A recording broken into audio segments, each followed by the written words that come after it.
Penang Sungai பாக்காப்பில் நேற்று காலை motor சைக்கிளும் லாரியும் மோதிக்கொண்ட விபத்தில் சுங்காய் பாக்காப் தமிழ் பள்ளியில் பயிலும் 2 மாணவர்கள் மிக மோசமாக காயமுற்றனர். மோட்டார் சைக்கிளில் பயணம் செய்த ஒரே குடும்பத்தைச் சேர்ந்த அவ்விருவரில் 5 வயது சிறுமி கவர்ஜித்தா முருகனின் வலது கால் துண்டானதோடு 6 வயது சிறுவன் தர்ஷன் முருகனின் இடது கை முறிந்தது. இந்த விபத்தில் மோட்டார் சைக்கிளை ஓட்டிச் சென்ற அந்த சிறார்களின் 50 வயதிலான பாட்டி அமிர்தம் முனுசாமிக்கு தலையில் காயம் ஏற்பட்டது. அம்மூவரும் சபராங் ஜெயா மருத்துவமனையில் அனுமதிக்கப்பட்டனர். இதனிடையே விபத்துக்குள்ளான அந்த சிறார்களை செனட்டர் டாக்டர் R.A. லிங்கேஸ்வரன் நேரில் சென்று பார்வையிட்டதோடு அச்சிறார்களின் நிலவரங்களை கேட்டறிந்து அவர்களுக்கு நிதியுதவியும் வழங்கினார்.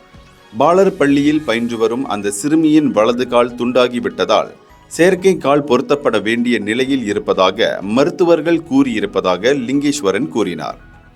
இந்தியர்களின் இதய குரல் மக்களோசை.